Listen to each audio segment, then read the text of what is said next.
All right, all right. I think we are live. What's up, Facebook and Instagram and YouTube and all the places that this is being live streamed? Bear with us one moment, guys. We are in store for another fun, exciting episode of the Broker Showdown.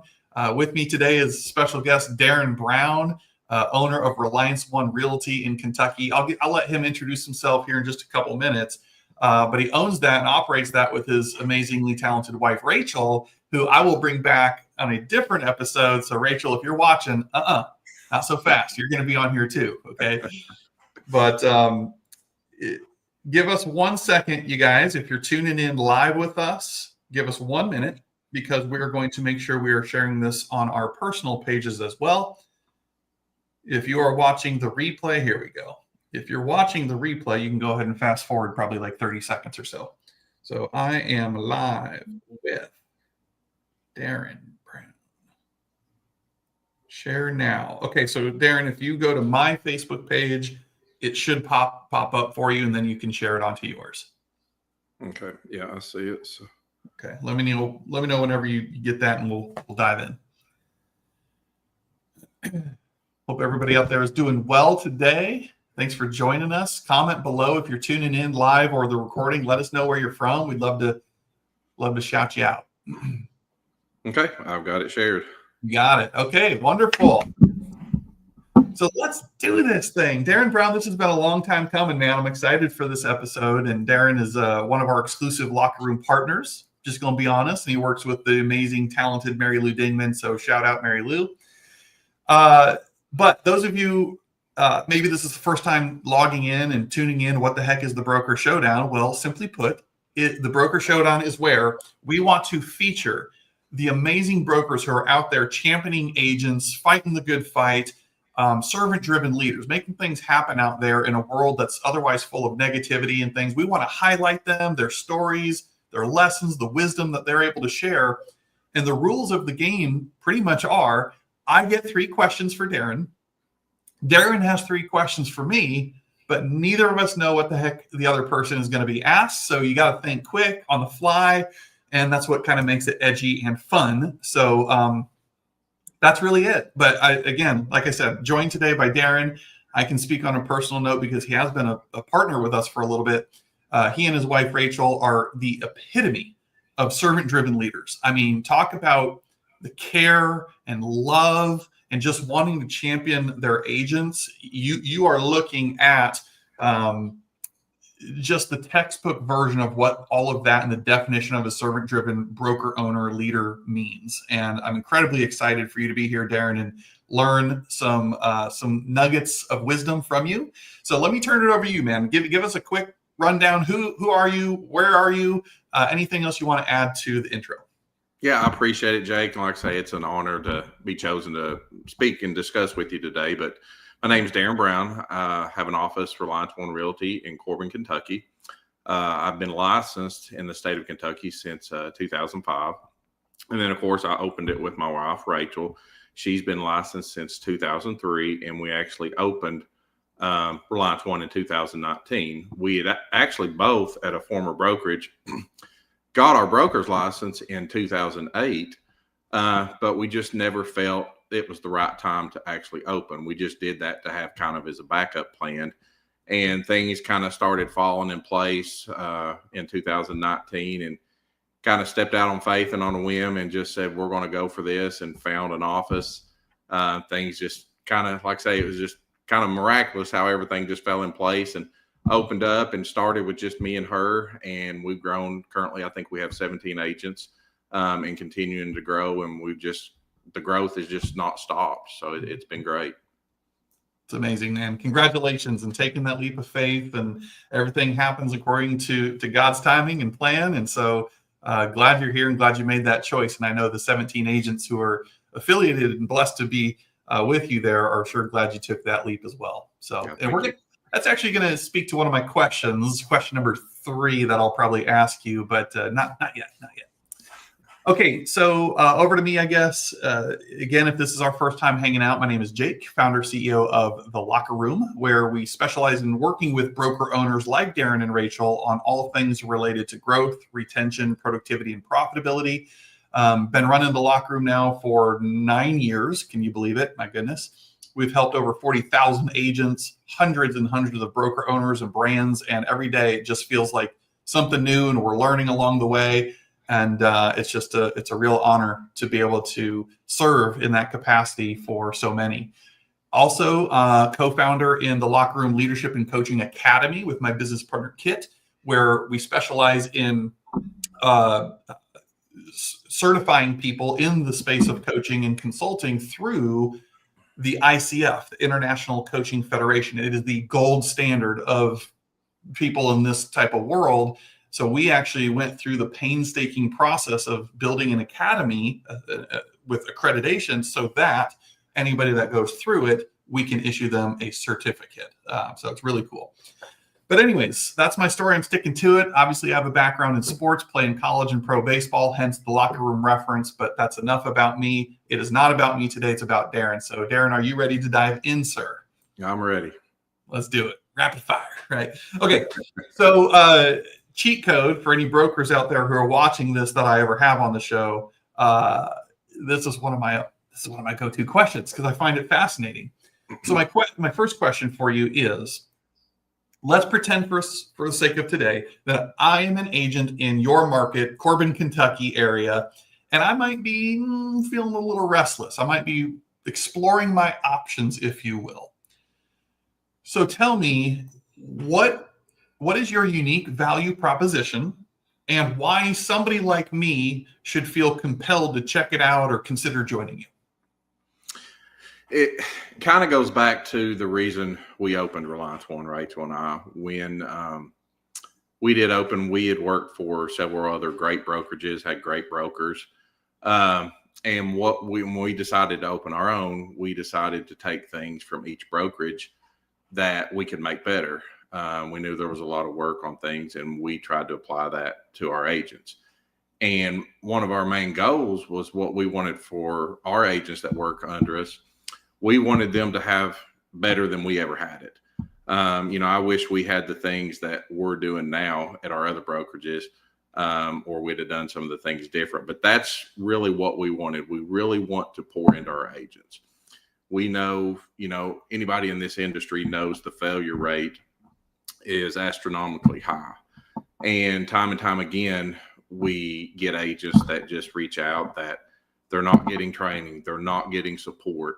They're just not getting the tools that they need to survive in this business, because it's a hard business. A lot of people get their real estate license and they think everybody knows me. They're just going to call me, and it just doesn't work that way. You have to market yourself. You have to lead generate. You have to do all these things. You need help from a broker. And too many brokerages nationally, it seems like these agents get their license and they're just thrown out there and like, go sell. And I don't know about other states, but I know like the Kentucky real estate exam, it does not teach you how to generate or how to sell real estate. It only teaches you the laws and how to pass the test. That's not going to help you in the actual business. So that is one thing what we have tried and true. And we tell all of our agents, we are here to support you 100%. You've got, Rachel also has her broker's license as well. So you've essentially got two brokers working for you. We make ourselves available for our agents. If we need to go on an appointment with them or whatever to help them, we're going there. We want them to succeed. Any type of training, we're offering tons of training in-house. We offer, one thing where we have partnered with the Locker Room. We've got the Locker Room University. We got MLD, Mary Lou Dingman, as a coach doing trainings for our agents. We are just trying to pour into them to help them succeed and help their production. And the ones that are partaking in all of this, we're seeing their production rise and go up, and the company as a whole. And it's just changed everything with us. So that's what we're doing different. We are truly, I know a lot of companies say they provide support, they provide training and this and that. And a lot of our agents have come from other offices. And that's just the number one things we hear, just lack of support and lack of training and just no clear guidance. They just don't know what to do. And that's what we're trying to be different. We don't want our agents to fail. We don't want them in that number that continually fail of realtors or real estate agents every year. And that's what we're trying to prevent. And like I say, it boils down, we want them to do better than we ever did. So that's why we created, that's our value that we're offering to the agents. You're going to get 2 brokers. You're going to get the love. You're going to get the support. You're going to get the tools, what you truly need to succeed in this business, because it's tough. And a lot of people don't realize that. Yeah. Darren, you, not that there's a pass fail, brother, but you passed that with flying colors. That was absolutely perfect. Articulate. I mean, just so good. Let me repeat back a little bit about what I heard, translations. I'm always fascinated in people's origin stories. Like there was something along the way that inspired you to do whatever you do. And what I heard as far as your origin story is, hey, we were going along, we were selling homes, a part of somebody else's, but we wanted to level up. We wanted to +1 things. So I heard it as there was this moment in time when you started benchmarking the way most brokerages began doing things and said, I love how you put it, creating an environment that is better than we ever had, better than we ever had. And what an abundant thing to say, letting people far surpass any production that you and Rachel have ever done, because you've created that type of environment where they can absolutely do that and not have any sort of scarcity or resentment like some leaders do, where they want to be the top dog or whatever the case may be. You're creating an environment that's better than you've ever had, and therefore creating production and business owners perhaps that do more business than you someday, which I think is really cool. I also heard that there's a mission or a cause kind of driving you that I can absolutely relate with underneath the undercurrent of all of this, referencing the 87%, right? Saying we're going to do something. You're either part of the problem or part of the solution. So we chose to be a part of the solution. You created this mission, this environment around that, and building business owners who, I'm looking at my notes, who value things like training, support, and being resourceful rather than just expecting to be handed things and waiting for the handout. Did I put any words or twist anything that you're not comfortable? I just like to repeat back some of those talking points. No, I mean, that's truly it. It's just kind of like, anybody that has kids, you always want the best for your kids or want your kids to have more than, our agent, they're our kids, we treat them like that, and we want the best for them. So can I, just a follow up to this and we can move on. Can you maybe give us an example of a very specific item that you said, you know what, right here, this thing we want to offer our agents when we launch our brokerage to have it better than we ever had it? What was an example of one of those things that you kind of benchmarked and stood out to you? I mean, I think just going back to kind of the start again is the support. I mean, that's probably the number one thing agents today, and what kind of some of the things we didn't have. We understand, I mean, real estate's a 24-hour business sometimes. It doesn't start at 9 and end at 5 like a lot of professions, so agents have questions after hours or things like that they need answers to. And we want to make sure we're available. And that's the good thing, where me or Rachel, one of us, is available to help them solve their problems. Because sometimes, it can be a matter of whether they're going to get a deal together or lose a deal for their client.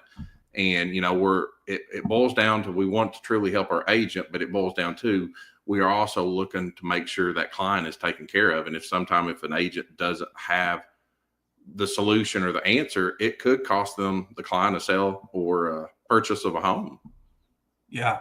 So it's kind of this chain reaction, getting real clear of what today's consumer, the buyer seller, needs, and therefore asking yourself the second question, what do our agents need then? Training, support, resources to provide for that. And I just love that succession. So really good stuff, man. And I know you're delivering on everything that you had articulated and the vision you had of how you wanted to +1 a lot of things that most brokerages didn't. It's clear to me that you're doing that. And you guys are just, in many ways too, getting started. So great job. Yeah, appreciate it.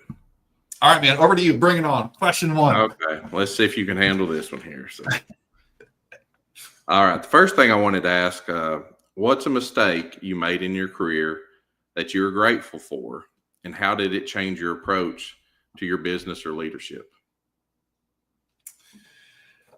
I don't think anybody's asked. Well, nobody's asked me that in a long time, at least. So I've made a lot of mistakes, Darren. That's tough, man. I have to just pick one.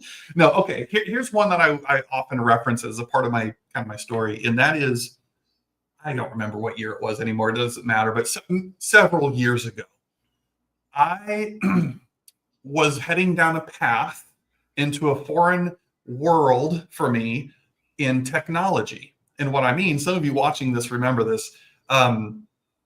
I was in the process of building something at the time that we had called TLR Core. Core stood for the center of real estate. And I just thought it was this great idea to build this, basically a coaching and accountability software, and taking what we were doing to tracking agent numbers, brokerage production numbers out of Google spreadsheets and turning that into an actual software. Well, I knew it was going to be costly, but let's see. Looking back, I have zero to show for it, Darren. After spending over $200,000 pouring into this software, I stand before you today having nothing to show for it. I pulled the plug on it a couple, 2, 3, whatever years ago. And here's my realization, kind of the second part of your question. Why I'm bringing this up is because I thought at the time what was important, or maybe my style, what I thought was important according to the way I was coaching other people, turned out that it wasn't as important to others.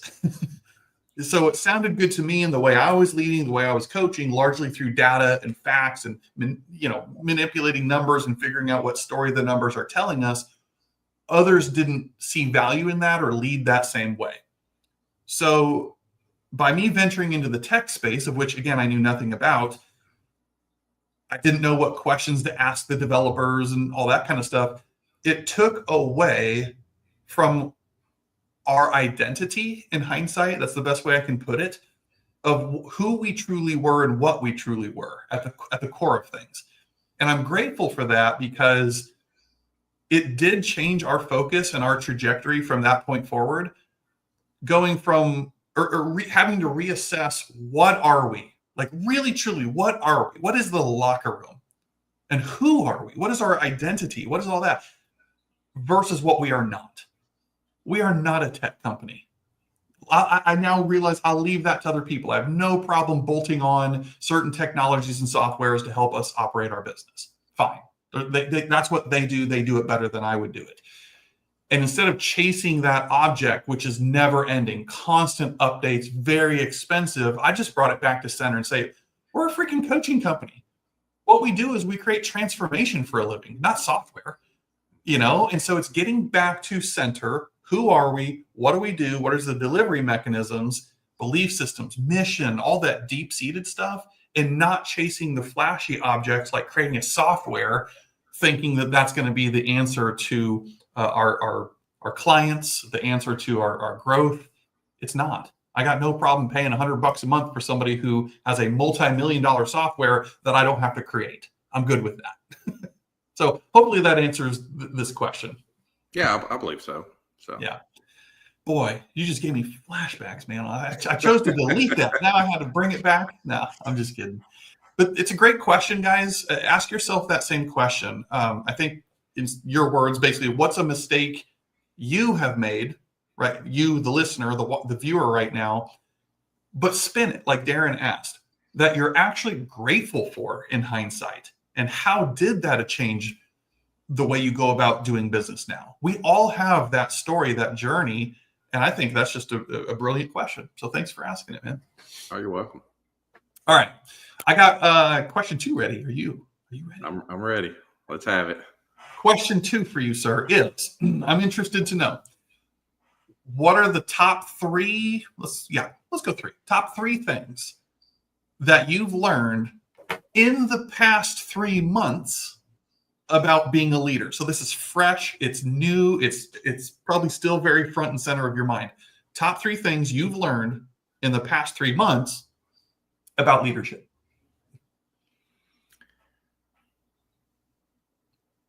I think, which it may go back a little bit more than 3 months, but one big thing that was kind of eye-opening for us, which of course Mary Lou Dingman's our coach, And when we had first joined the locker room, she had us join Broker Track. Yep. And that was very eye-opening for us. There was a lot that we thought we knew that we just had no clue, or we weren't doing right, or things like that. And some of the things we didn't adopt during Broker Track during the time that we were doing it, that we kind of just told Mary Lou we weren't ready yet. Well, we should have listened then, and we didn't, and I wish we would have then. But I think kind of one of the biggest things, and like she's pushed with us, and I think a lot of brokerages and even agents struggle with this, would be leveraging. That was kind of where we hit our kind of wall. Even though Rachel and I, we've got 2 people, but we realized we can't do this all by ourselves. We need help. We need partners, whether, whatever you got, VAs or assistants or whatever you need to leverage out. That's going to be a valuable investment, is to leverage, to save, for of course, one, your sanity, your time. And I know, like, you'd had Cassie on, and we can realize when we do leverage things, there's some people that can do things better than what we can. So that was one big eye-opening thing for us. And then I think probably another one is just realizing sometimes as brokers, we may want it more for our agents than they do themselves. Sometimes we want to pour into the agents, and we see the potential, see what they could do, and we know what they could do, but sometimes they may be content where they're at, or things may be going on in their life and things, we just don't know everything. And I think sometimes you just want it more for them. And sometimes we just have to realize all we can do is pour into them, provide the support, provide the tools, and let them take off at their own pace. We can't force them to do things that they don't want to do or whatnot. But we, again, like I say, we want to be there to provide and support everything we can for them to either make their career as big as they want, or if they're comfortable where they're at, we want to help them grow if they need to grow.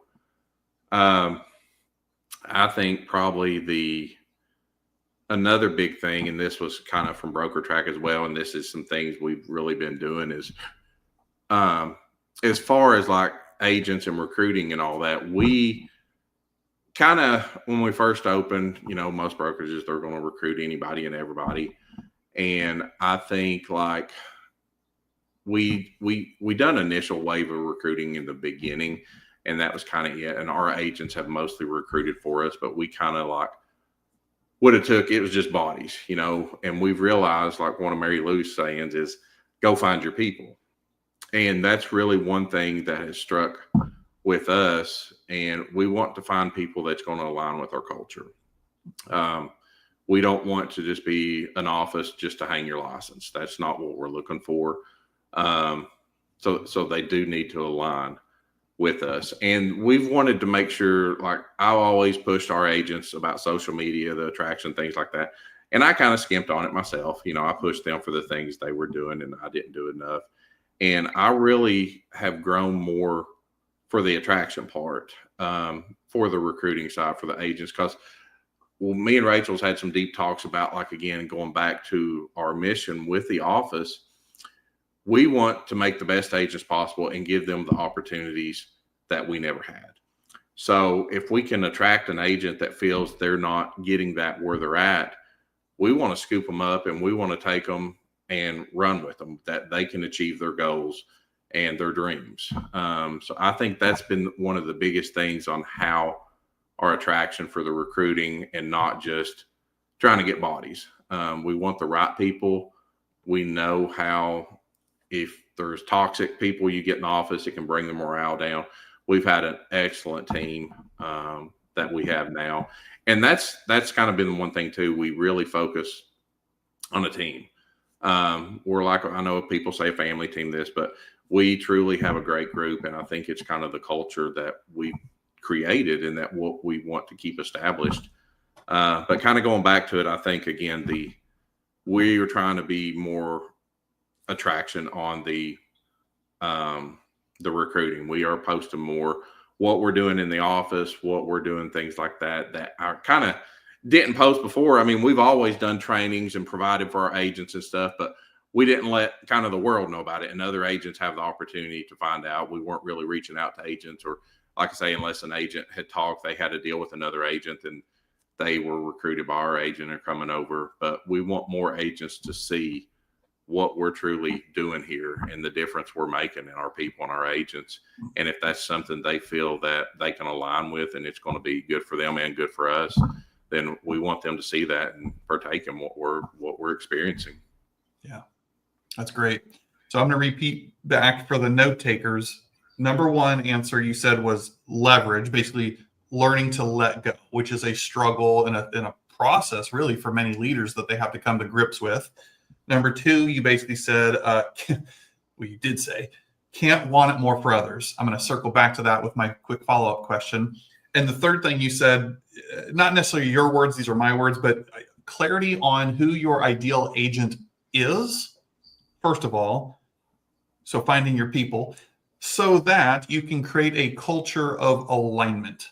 Alignment. We're not for everybody. Everybody's not for us, and that's okay. But those who we do have are very much aligned, which creates that magnetic culture. Therefore, you're able to attract others in, not have to recruit them, not have to sell them on the idea. No, it's just it becomes an easy conversation, at least, to explore if somebody is out there considering a move or wanting more information about Reliance One because of what they see. You're being more intentional, telling the story, showing people what you're doing, glimpses behind the scenes, just overall visibility, and being a master at telling your own story.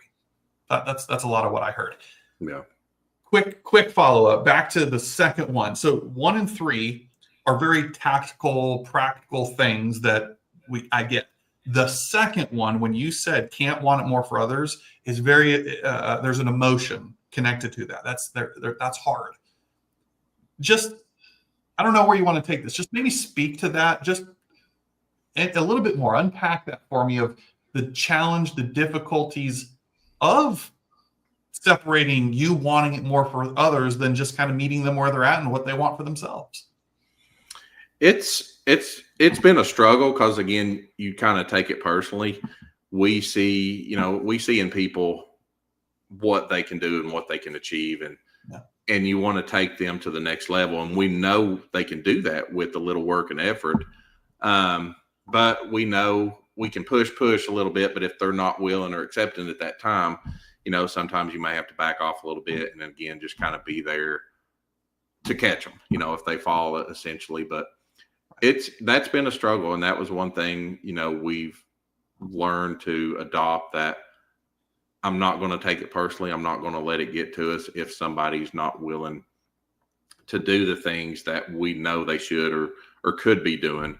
Like I say, we're not going to love them any less. We're going to love them just as much. And we want to be there to, again, provide the support and whatever we need from them. So, yeah. Spot on. Love it, man. All right. Over to you for question 2. Bring it on. Okay. As a coach, what's a piece of advice you often give that either agents or brokers resist the most, and why do you think this? They resist the most, and why do I think this? Okay, you're not messing around today. Good question. Boy, is that a big one. What is a piece of advice that I find myself often giving either coaches or not coaches, but agents or brokers that they may resist, and why? Yes. I'm going to go with 2 answers because who cares? It's my show. I get to answer. 2 things come to mind just on the fly. Number 1, I find myself talking a lot about focusing on the fundamentals, mastering the fundamentals.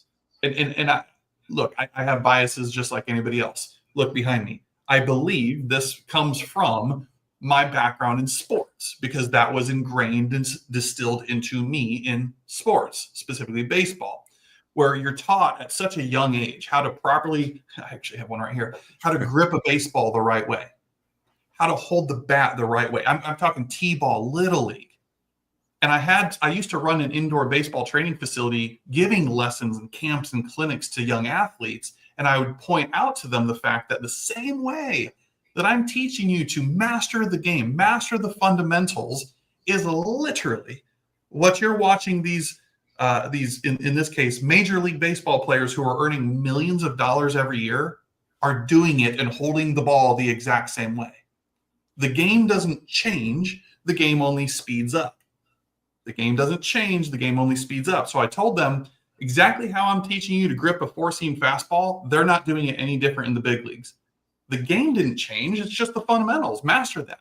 But instead of throwing 55 miles an hour in Little League, now they're throwing 95 miles an hour in the big leagues. Game doesn't change. The game just speeds up. Translation. Real estate. I'm not suggesting real estate isn't evolving. It always is. Artificial intelligence. Yeah, we have to pivot and adapt. But I do believe the fundamentals of the game haven't changed. It's a relationship business. It's the blocking and tackling, right? And if I can master that, I can adapt and pivot to the other peripheral things that are changing and adapting in the industry. That's different to me. But I've got to have people skills. I've got to know how to negotiate. It's just all the normal, boring, repetitious sometimes stuff that we have to master. Have you ever Have you ever met a black belt in karate who hasn't mastered the fundamentals? No, that's what got them there. So I just find myself often speaking to that. It's like, stop chasing the shiny. Just let's focus on the mastery of the fundamentals.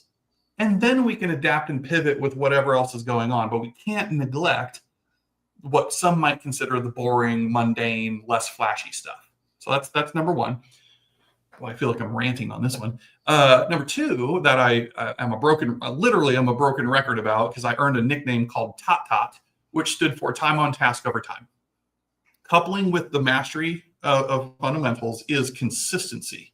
Consistency.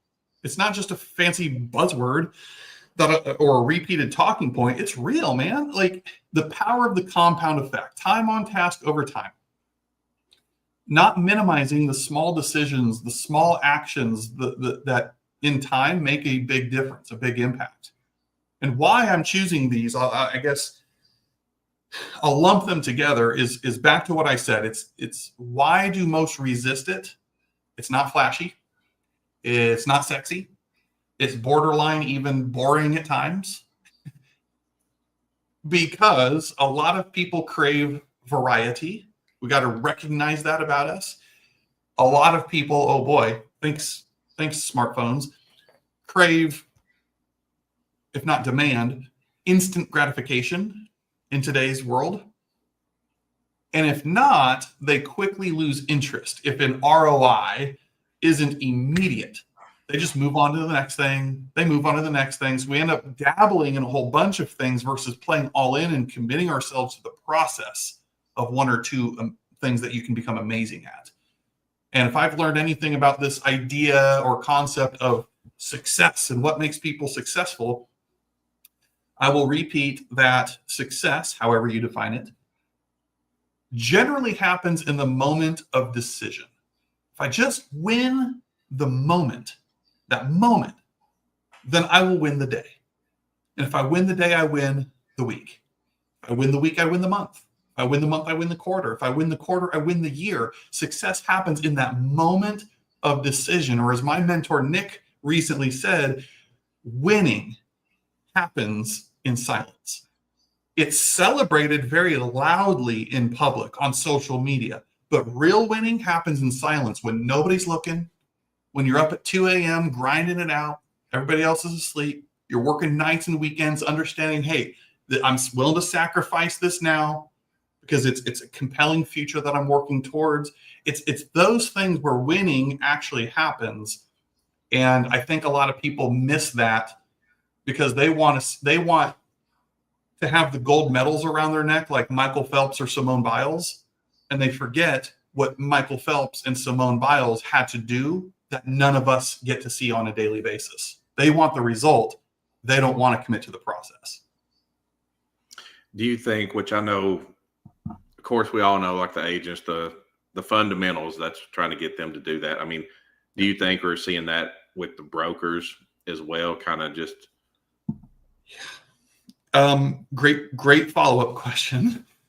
I'll try not to go on a tangent on this one because I just said this earlier on our coaches meeting. What I'm seeing right now with the brokers, I don't know how to say this diplomatically, is a lack, well, not a lack. There's an opportunity to have more ownership and realize more of their DNA in things that they might care to admit. In other words, there's a leadership lid problem. They need to focus on growing themselves. Where's my DNA? Where's my ownership in this? And grow themselves as a leader. Because if not, what I witness is the byproduct is the blame game. It's that agent's fault. It's that staff member's fault. They're the one that's not motivated. They're the one that's not doing the thing. When in reality, if I held up the mirror and asked some really direct and powerful questions, you often will find that the leader, in this case, the broker owner maybe, is actually just as much responsible for what's happening or not happening than they care to admit. I tried to say that as diplomatically, politically correct as I could. That's a good answer. So. It's not to say that they don't struggle with this entire tangent I just said about agents, but to give you a different spin, I think there is an absolute opportunity out there for broker owners to level up their leadership. What is your personal growth and development plan versus just tweaking and getting the wrench and tightening the bolt here, looking at systems and people and resource management? Hold up the mirror and say, where can I be better? What do I need to improve on, knowing that that's going to create a ripple effect throughout? Mm-hmm. There you go. So, did I pass? You did. I liked it. So, all right, good. Thank you for the question. All right, man. I got one more for you. Third and final question. Yeah, and I still have one more. So, yes, you do. Okay. My third and final question for you is: if you could go back in time, you were kind of alluding to this earlier, but if you could go back in time, what would you have done differently when you first started your brokerage? What would you have done differently? I think looking back now, and I mean, well, even probably before I started the brokerage as an agent, and this is not a plug for the locker room or whoever, but I wish we'd have hired a coach. I mean, I've always heard of coaches and stuff in real estate and things like that, and just thought I'm doing good enough. I didn't need it. Same thing when we opened our brokerage. We opened in 2019, started doing good, and then we all know kind of COVID hit and the sales just skyrocketed and all that. So, we were kind of just plugging right along, not having to work it as hard as we needed to. That, the sales were coming and things were going good. The agents were growing. And then that's kind of when we hit that wall. And we realized, Rachel and I, we've got to make a change. And that was when we, reached out to you all and joined forces and got Mary Lou and you all. And that's been a life-changing thing for us. So that's probably the biggest thing I wish we'd have done from the start. Either got a coach or partnered up or reached out to which we're an independent company, other independent brokers across the country, and find out what they're doing instead of just kind of plugging along and kind of just essentially winging it. And that's probably my number one advice. I wish we'd have got the coach. I know if we'd have done that a long time ago, the things we've been implementing and doing for the last year, we are so far behind where we would have been if we'd have been doing this we've been in business 6 years this month. So if we'd have been doing this from the start, it's untelling where we would be. But I know, looking back, kind of hindsight, I'm grateful for the decisions we've made now and for the decisions we're implementing and doing for our agents. And I'm just taking that and we're growing and moving forward from now. And I'm not going to worry about the past. We're just going to continue to move forward and grow and pour into our agents. But that's the number one thing I could say is I wish we'd have hired the coach from the get-go instead of waiting till, kind of the burnout, hitting the wall feeling and all that. We would have eliminated a lot of headache, stress from the very beginning. Well, everything's always hindsight's always 20/20, right? And I appreciate the plug, but let's remove locker room for a minute. Basically, what you're saying is don't do this alone. Seek counsel, seek help, seek other people who have done what you strive to do that have gone before you. I think that's an absolute great life lesson, business lesson, of course, too. And I took what you said almost and I formed it in a question for anybody watching or listening to this right now. What are you currently avoiding that you know you need to lean into? What are you currently avoiding right now? Write it down. That you know you need to lean into. Now, maybe in the time it wasn't so stubborn that Darren was avoiding accountability or coaching and support. Maybe that's not painting the right picture. But if that is the case, and he could have called himself out saying, just suck it up, just commit to it and lean into that versus resisting it or avoiding it altogether, it would spare you some time, headache, and energy, right? It's kind of like a for sale by owner conversation. No offense for sale by owners, but it generally comes down to, well, I want to make the most amount of money or in the least amount of time with the least amount of hassle possible is what an agent might say to a for sale by owner, right? So what I hear you saying is you want to make the most amount of money in the least amount of time with the least amount of hassle possible. Well, that's what I do. And that's a lot of times what coaches and mentors and consultants would do is, okay, we're on the same team here. You want to make the most amount of money with the least amount of friction or hassle in the least amount of time. Great. Let's do this thing together versus you trying to do it alone. So I just love that. I echo that. Of course, I am biased given the nature of what I do. But I think everybody should have a coach or at least a group of people they can lean into and seek counsel from.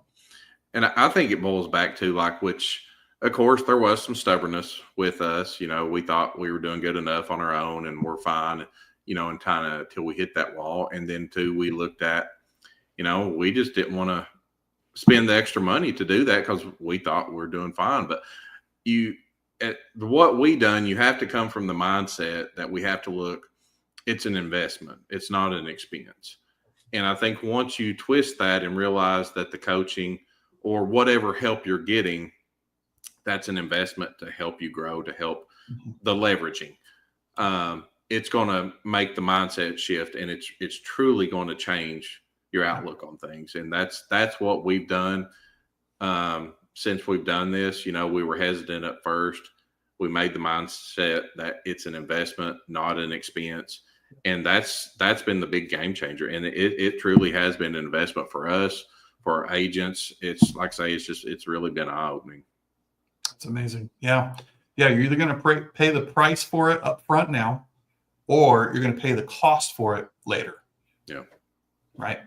So well said, man. And I'm glad to be on this journey with you. I know you and Mary Lou are rocking it out and you got a good thing rolling. So definitely a lot of fun for me to watch and be involved in here and there. So keep it up. Yeah, like I say, it's been great. She's kept us on our toes and everything. So it's been good. So good.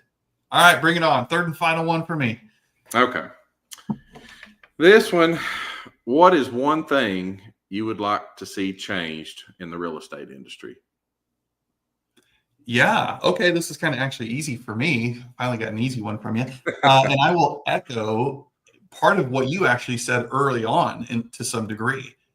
If I could change anything about the real estate industry, wave that magic wand, it would have to do with the barrier of entry, for lack of a better term, and not to point fingers at people. I think it's a systemic opportunity that we're not just funneling people in who aspire to get into real estate, get into entrepreneurship, and I think the current licensing process itself, I guess is what I'm trying to say, is inadequate for the real world.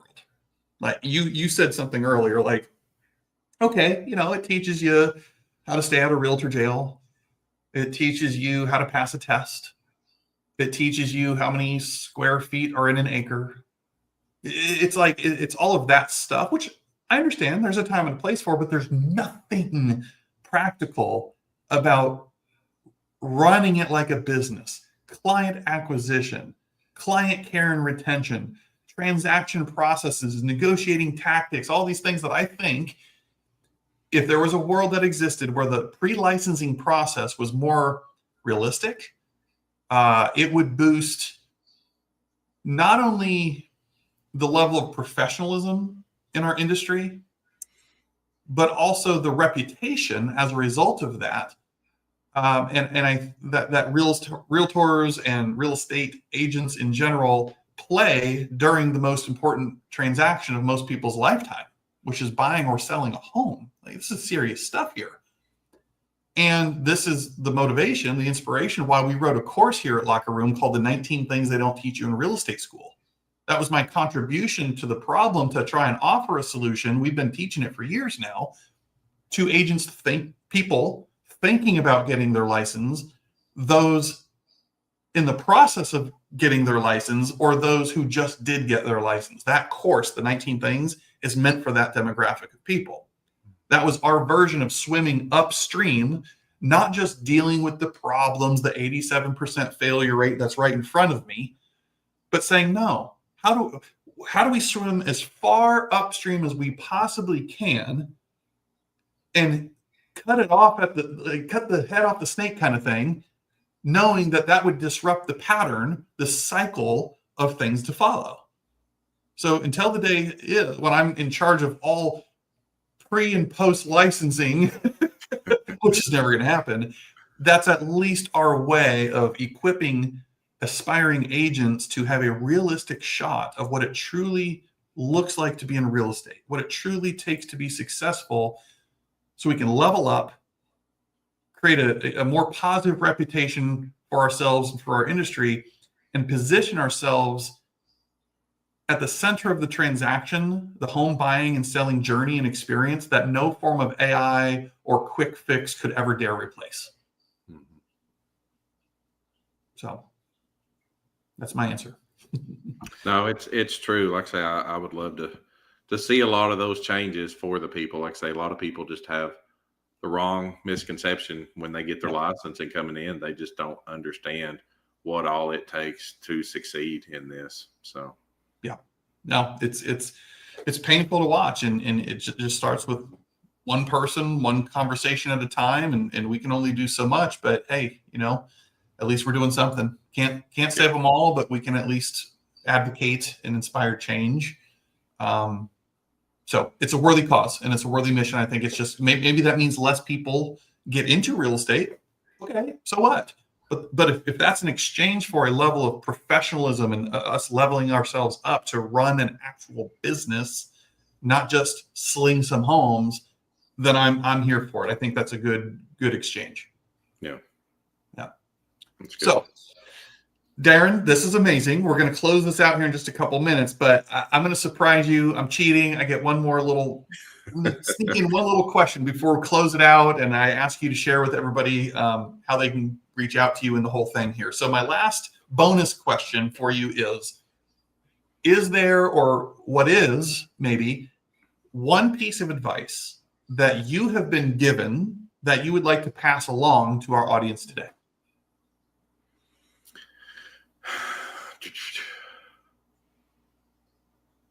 It's kind of hard just kind of thinking one. There's so many things kind of running through my head here. Got you back. Good. Yeah. I mean, I guess I can kind of make it in a two-part. I'm kind of thinking agent-wise, kind of, and then broker-wise for whoever may be watching. But like, one piece of advice I could give any agent, especially getting into the business, you have to understand from the get-go that you have to treat this as a business. You are a true business owner, once you get your real estate license, you're an independent contractor, and you need to treat it like a business. Kind of me and Rachel, just like I'd said before, we just kind of winged it, essentially. I mean, we done well, but we could have done a lot better and had a lot less heartache and a lot less stress. And then make sure, you're running it as a business, and there's things you need to do in that business. You need to set up proper systems. You need to make sure from day one you have a database, and you need to work those systems so you can maintain that database and take care of your clients and work those clients, because that's your future. That's going to be your future business down that I think so many don't see. They focus on just the now, trying to get the next client and not taking care of all the current clients or the past clients and building that relationship. I've always told our agents this is a relationship business, and that's what they need to focus on. So that's my takeaway for somebody just getting in the business.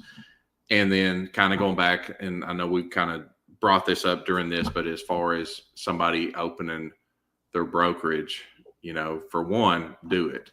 I don't think you'll regret it as long as you do the right things during the time. But it's a decision I would never take back. But I think kind of going back, you can't do it alone. Either hire a coach or partner up with other brokers that have been in the business that you can lean on and get guidance or help. There's tons of support groups on Facebook or other social media outlets, or you may have things in your MLS or your networks that you can reach out. But that's been the biggest thing. Don't do it alone. Same thing as an agent. You need a broker that's going to have support, or you need to hire a coach as an agent if you're not getting that at your brokerage. Just both, you have to have help in this business that to truly succeed and do it the right way. It's really good. Love it. Write that down, ladies and gents. Great wisdom there that can save you a lot of time and energy and headache. So yes, Darren, it's been amazing. I knew it would. You're an absolute rock star. I appreciate you for being you. And Rachel, again, if you're watching this, you're not off the hook, young lady. You're going to be on here in the hot seat with me too. But she's going to kill you for that one. But yeah, well, we're going to do it. We're going to do it. So Darren, close it out for us. If there is an agent, there literally could be an agent watching this right now in your neck of the woods that wants to reach out. Maybe it's a broker that wants to take you up on that kind of collaboration. Just schedule a phone call. How can they reach out to you? Where can they find you? Anything you want to share there? Yeah, I mean, I'm always willing to support even local brokers. We partner off each other and collaborate and things. So I'm always with that. But our address, we're at 14 Moonbow Plaza, Suite 3 there in Corbin, Kentucky, 4071. My phone number is 606-312-2254. Easiest way to reach me. Either call or text. I'm fine with either one. I will answer my call, or if I can't, I definitely will call you back. So yeah. I love it, man. Take him up on it, guys. He's just a gem and full of wisdom, and we don't have to do this alone. Great advice. If you're struggling through something right now, maybe it's not a what, it's not a how, it's not a tactic. Maybe it's a who. Who can you reach out to? Who do you need to lean into that can make whatever situation you're in or dealing with, or whatever vision you have, become easier and less friction? So grateful for you, my friend. Thank you so much for giving us your time and energy today. We'll do it again sometime and have you back. But Rachel, you're up next. I'm coming for you. Hey, I appreciate the opportunity. Like I say, this has been fun. So yeah. You're awesome, man. High five. Thank you. We'll let y'all get on with your days and talk to you on the next one. Tune in. Thanks, guys. Thanks.